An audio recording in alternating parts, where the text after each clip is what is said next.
मोइज शेख ने आमदार अमित देशमुख को लेकर किया बड़ा खुलासा। कांग्रेस पार्टी से किसको मिलेगा टिकट? लातूर में मुस्लिम समाज की बैठक किसने और क्यों आयोजित करवाई थी? महाराष्ट्र के लातूर में हाल ही में कांग्रेस पार्टी ने मराठवाड़ा के महाविकास अघाड़ी के नवनिर्वाचित सांसदों का सत्कार और कार्यकर्ता सम्मेलन किया। उसी के साथ विभागीय बैठक का भी आयोजन किया गया था। इस बैठक में महाराष्ट्र कांग्रेस के सरचिटनीस और माजी आमदार MM शेख तथा महाराष्ट्र प्रदेश कांग्रेस कमेटी सरचिटनीस मोइज भाई शेख ने कांग्रेस प्रदेश अध्यक्ष नाना पटोले जी से विधानसभा में मुस्लिम समाज को 40 विधानसभा सीट देने की मांग की है। इससे पहले 4 अगस्त को छत्रपति संभाजी नगर में एक बैठक आयोजित की गई थी, जिसमें कांग्रेस पार्टी के मराठवाड़ा के सभी जिम्मेदार पदाधिकारी मौजूद थे, जिसमें 200 से ज्यादा लोग शामिल थे।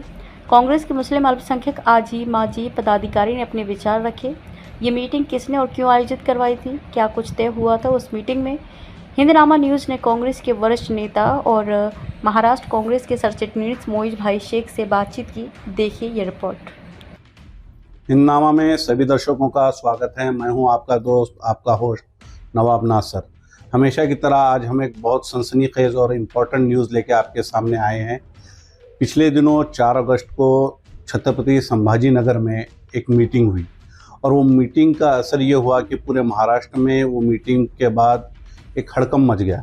ये मीटिंग थी पूरे महाराष्ट्र के मुस्लिम लीडर्स, जो पहले नगर सेवक रह चुके, जिलाध्यक्ष रह चुके, आमदार रह चुके, ऐसे आजी माजी सब लीडर्स की वो मीटिंग थी। और उस मीटिंग में लातूर से कांग्रेस के सीनियर लीडर मोइज भाई शेख जी भी गए थे। मोइज भाई शेख जी हमारे साथ है, जो प्रदेश कांग्रेस कमेटी के सरचिटनीस है। आइए बात करते हैं। मोइज भाई, आपका हिंदनामा न्यूज़ में आपका स्वागत है। मैं आपको सबसे पहला ये सवाल करना चाहता हूँ, औरंगाबाद में छत्रपति संभाजी नगर में 4 अगस्त को जो मीटिंग हुई वो किसने ऑर्गेनाइज की और उसका उन्वान क्या था, उसका मकसद क्या था? वो मीटिंग माजी आमदार MM शेख साहब और हमारे दोनों के राय मशवरे से ये मीटिंग बुलाई गई थी। ये मीटिंग बुलाने का मकसद यही था कि मुस्लिम समाज के जो सियासी हालत क्या है, इस उन्वान पे वो मीटिंग बुलाई गई थी। उस मीटिंग में मराठवाड़ा के सब आजी माजी आमदार, नगर अध्यक्ष, महापौर, उप महापौर, स्टैंडिंग के चेयरमैन, पक्ष के जिलाध्यक्ष, पक्ष के सभी पदाधिकारी, नगर सेवक, ऐसे सभी जिम्मेदार लोग वहाँ पर हाजिर हुए थे।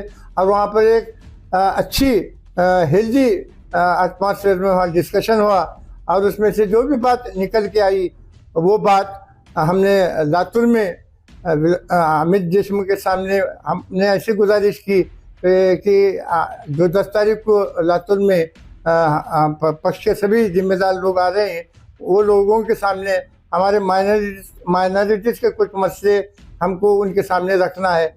तो अमित भैया देशमुख साहब ने बड़े दिल से हमारी बात को हाँ कहा और ये मीटिंग कामयाब करने में 100% उनका हिस्सा है। ऐसा बोला तो उसमें कोई कुछ अलग सा ना होगा। उनके बदौलत ही ये मीटिंग लातूर में हुई और ये मीटिंग एक कामयाब मीटिंग हुई। उसमें से एक अच्छा मैसेज पूरे महाराष्ट्र को गया है। अच्छा, अभी जैसा कि पूरे देश के हालात है, मुसलमानों को एक राजनीतिक अछूत माना जा रहा है। यहाँ तक कि कोई भी पार्टी के बड़े बड़े नेता किसी भी तरीके के मुस्लिम सम्मेलन में जाने से कतराते हैं और उनके धार्मिक स्थल पर जाने से कतराते हैं और इलेक्टोरल पॉलिटिक्स में बहुत कम मौका दिया जाता है। ऐसे में 40 सीट की मांग करना और ये मांग को पूरा होने की कितनी आशंका आपको लगती है? देखो, हमारी संख्या अगर से देखा जाए तो मालेगांव में 77% मुस्लिम है, वहाँ पर मतदार है। इसी तरह महाराष्ट्र में 1.25 लाख से 1.5 लाख के बीच में तकरीबन 15 ऐसे मतदार संघ हैं कि जहाँ से मुस्लिम बहुल मतदार संघ है। ये तो 15 तो सीट चुन कर लाना ही है, कौन किसके पास जाओ नहीं जाओ। हाँ, इसमें हमारी एक यूनिटी होना चाहिए। अगर से हमारी यूनिटी हो गई तो 15 के 15 सीट ये चुन के आ रहे, फिर 90 से 1.25 लाख तक ऐसे तकरीबन 10 से 12 मतदार संघ है। ये हमारे 27-28 हो गए। 80 से 1 लाख तक वहाँ एक 7-8 मतदार संघ है। ये सब हिसाब डाल के हम 40 बोले, ऐसा वेग नहीं बोले। ठीक है, इसमें 30, 35, 19, 20 2011 के सेंसस है, इसमें तो संख्या बढ़ेंगी ही, क्योंकि 10 साल 12 साल पहले का जनगणना का हमने फिगर दिया वाला है। तो इसका मतलब ऐसा नहीं कि वो भी जानकार है। अभी उनके अड़चन क्या है कि कुछ ऐसा अपन कदम उठाएंगे तो वो बीजेपी इसका फायदा उठाएंगी, इस अनुमान पे भी कुछ ऐसे लोग करें, मगर ऐसा नहीं कि अभी वो भी खुल के बोल रहे हैं। अभी हमारी मीटिंग में भी उन्होंने हमको खुल के आश्वासन दिया कि अल्पसंख्यक का हम बिल्कुल ख्याल रखेंगे। अच्छा, तो अभी जैसा कि देखा जाता है कि जहाँ पे मुस्लिम पॉपुलेशन ज़्यादा है, आपको मैं उदाहरण के तौर पे नांदेड़ का देता हूँ, जहाँ पे अक्सर सिटीज़ को दक्षिण और उत्तर या फिर ग्रामीण और शहर में बांटा जाता है। वहाँ पे मुस्लिम पॉपुलेशन को डिवाइड करने के लिए दक्षिण उत्तर में बांटा गया, और लातूर को लेंगे तो ये ग्रामीण और शहर में बांटा गया। तो ये पहले से ही एक पार्टियों की एक रणनीति रही है कि इकट्ठा मुस्लिम वोटिंग एक जगह ना आए। तो ऐसे में ये जो सेंसस निकाले गए, इसके ऊपर कुछ समाज सेवी ऐसे भी हैं जो बोल रहे हैं कि ये सिर्फ एक दिखावा है। तो आरोप प्रत्यारोप तो राजनीति में होते रहते हैं, लेकिन ये जो आश्वासन दिए गए हैं, तो फिर आज तक ये 40 बहुल जो भी सीट है वहाँ पे किसी मुस्लिम के बड़े नेता ने या लोकल कार्यकर्ता ने टिकट के लिए मांगनी तक नहीं की है। मतलब फिर अब आचार संहिता लगने को है और हर विधानसभा क्षेत्र में जो इच्छुक है वो पक्ष के पास टिकट मांग रहे हैं। तो आज तक किसी मुस्लिम कार्यकर्ता कांग्रेस का पुराना उस शहर का उसने टिकट मांगा, ये ऐसी न्यूज़ क्यों नहीं आ रही है फिर? ऐसा हम जितने भी बुलाए थे ना हमने, आमदार के लेवल के, जिला अध्यक्ष के लेवल के, ये सब लोगों ने टिकट मांगा है, पार्टी की तरफ टिकट मांगा है। ऐसा नहीं कि अभी अपने को उसका फिगर नहीं आया, मगर पार्टी का टिकट मांगा, जब बुलाए जब हाजिर हो रहे हैं और अपने बायोडाटा लेके मिल रहे हैं कि मैं यहाँ से इच्छुक हूँ। हमारी मीटिंग में भी बहुत सारे लोगों ने नाना बाबू पटोले साहब को और रमेश खान साहब को बायोडाटा दिए, हम इंटरेस्टेड हैं बोल के। तो ऐसा कुछ भी नहीं कि वो यहाँ पर मांगे तो उनको देना चाहा, पार्टी की तरफ मांगनी है, देना चाहे तो वो भी आइन वक्त पे वो भी दे सकते हैं। वो सिचुएशन तो तैयार हो जाएंगे, क्यों तो ये 3 पार्टी का मामला है। 3 पार्टी में अभी समझो तीनों ने मिलकर ठहराया कि पापा 8, 10 सब मिला के 22, 25, 30 ऐसा देंगे। जब वो मतदार संघ में के बाद में विचार भी नहीं होगा और उसमें ये ठहरा देंगे। पहले तो उनको ये ठहराना चाहिए कि इनको किसने देना चाहिए, उसके बाद कहाँ देना चाहिए। ऐसे भी हमने उनको पूरा, हमारे पास भी तुमको अभी वो पूरा फिगर दे देंगे हम, वो पूरी लिस्ट दिया दी उनको, देख के वो बोले कि ठीक है ठीक है। अच्छा, अब ऐसी बात है कि एक सीट का महत्व बढ़ गया वाला। अभी समझो हमको टिकट दिया, कुछ गिराने की कोशिश करेगा तो आज हमारे साथ एडिशनल मतदान कहाँ से बढ़ गया है। हमारे पास शिवसेना का मतदान पहले वक्त आ रहा है, राष्ट्रवादी का मतदान पहले वक्त आ रहा है और कांग्रेस का मतदान है। इससे हमारी बात तो बहुत स्ट्रांग है। ये दोनों हमको चुन के लाने की कोशिश करेंगे, हमको गिराएंगे तो नुकसान किसका होगा तुमको मालूम। हमको चुनकर नहीं लाना है।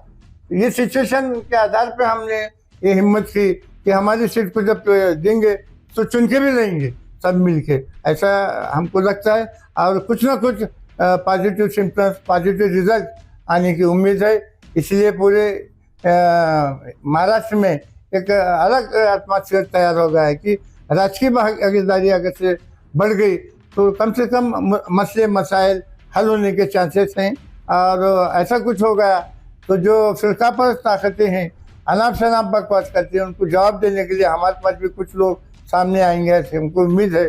और ये जो गैप हो गया, बहुत बड़ा गैप होगा। 25-30 साल से मराठवाड़ा में कोई मुस्लिम को मामला स्पीकर विधानसभा में टिकट नहीं दिया गया। हमको अच्छा याद है कि उमर के से खालिद मियां खाजी को 2 वक्त यहाँ पर टिकट दिया गया और उनको मंत्री भी बनाया गया। जो जिए उसके बारे में हमको शुक्रिया अदा करना है, जो नहीं जिए उसके लिए हक से मांगने का हमने सोचा। बिल्कुल हम हक से मांगते हैं, क्यों तो हम कांग्रेस के सच्चे सिपाही हैं और तो स्वतंत्रता से मुल्क की आज़ादी के बाद से ज़्यादा लोग आज तक भी कांग्रेस को मदद करते आए हैं और आगे भी कांग्रेस को मदद करते आए। ये हमारी पार्टी है और हमको हक ज़रूर दिलाएगी। तो ये थे मोइज़ भाई शेख, जो प्रदेश सचिटनीस है कांग्रेस पार्टी के। मेरा अगला सवाल ऐसा है कि अभी औरंगाबाद में जो मीटिंग हुई कांग्रेस की, उसमें ज़्यादातर लोगों का सुर ये था, ज़्यादातर लोग ये कह रहे थे कि मराठवाड़ा की जिम्मेदारी अब लातूर के आमदार अमित भैया देशमुख जी ने लेनी चाहिए। तो इस तरीके से अभी मराठवाड़े की जब जिम्मेदारी वो लेंगे तो मराठवाड़े के अंदर टिकट का बंटवारे में भी उनका बहुत बड़ा हाथ रहने वाला है।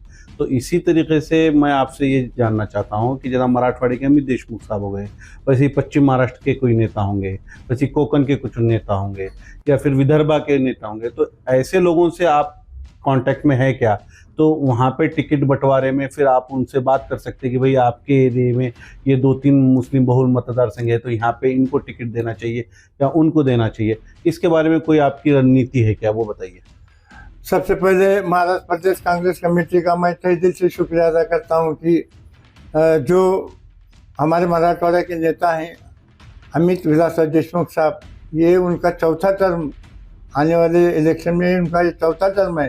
अब वो बहुत परिपक्व राजकर्मी हो गए वाले हैं और उनका एक नेतृत्व मराठवाड़े ने वो नेतृत्व को मान्य किया है। क्यों तो लोकसभा में महाविकास आघाड़ी का उन्होंने मराठवाड़े में प्रचार किए और आप उसका रिजल्ट देख सकते हैं कि 8 में से 7 खासदार हमारे मराठवाड़े से जो चुनकर आए, उसमें सबसे बड़ा रोल अगर से किसी का था तो अमित विलास देशमुख का था। और हमारी खुशकिस्मती अच्छा कि हमने मांग उठाने को और महाराष्ट्र प्रदेश कांग्रेस कमेटी ने हमारे नेता को आज यहाँ पर एक जिम्मेदारी दी और हमारा बहुत सारा काम अब आसान हो गया है।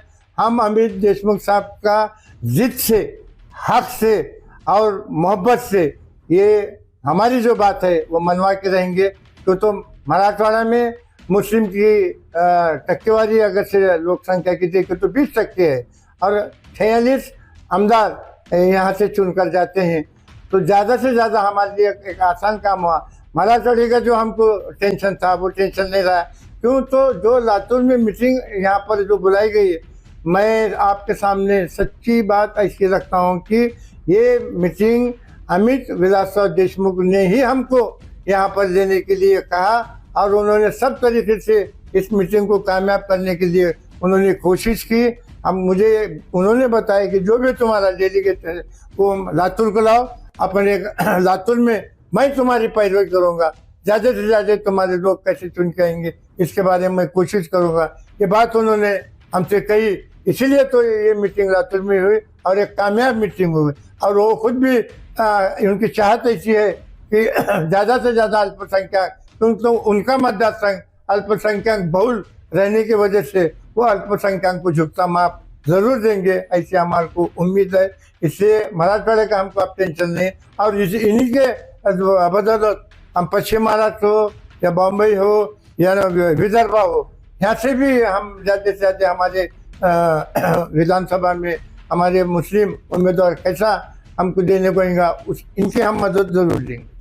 तो मैं यहाँ पे दर्शकों को ये बात बता दूं कि अभी अभी मोइज भाई ने एक बहुत बड़ा खुलासा किया है कि लातूर में जो डेलीगेशन आया था और प्रदेश के बड़े नेताओं को मिला कांग्रेस के, और कांग्रेस के प्रदेश के जो बड़े नेता और दूसरे भी नेता जो जिला बाड़ा साहब थोरात साहब हो गया और नाना पटोले, इनके को मिला ही है अमित देशमुख जी के मदद से। अमित देशमुख जी ने ही इनको ये आइडिया दिया था कि आप पूरा डेलीगेशन लेके लातूर आओ और लातूर में आकर यहाँ पे रूबरू बात करो। तो वो बात यहाँ पे हुई है और वो बहुत ज़्यादा कामयाब हुई है, ऐसा मोइज भाई का कहना है।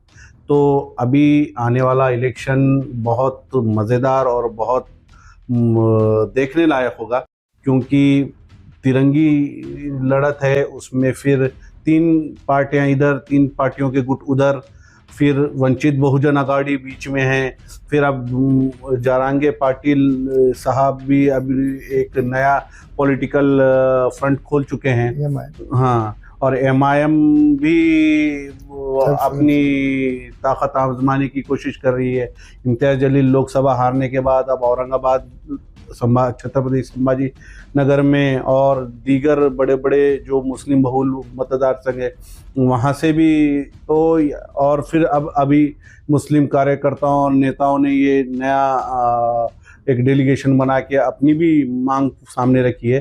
तो आने वाले सब कुल मिलाकर ये है कि आने वाले विधानसभा इलेक्शन बहुत मज़ेदार और एक निर्णायक इतिहास का एक दौर लिखा जाएगा यहाँ से। तो मैं हिंदनामा के सभी दर्शकों से ये विनती करता हूँ कि आप उस हिंदनामा के साथ बने रहिए। हम आने वाले चुनाव की पल पल की और बहुत इम्पोर्टेंट अपडेट्स आपको देते रहेंगे। Thank you.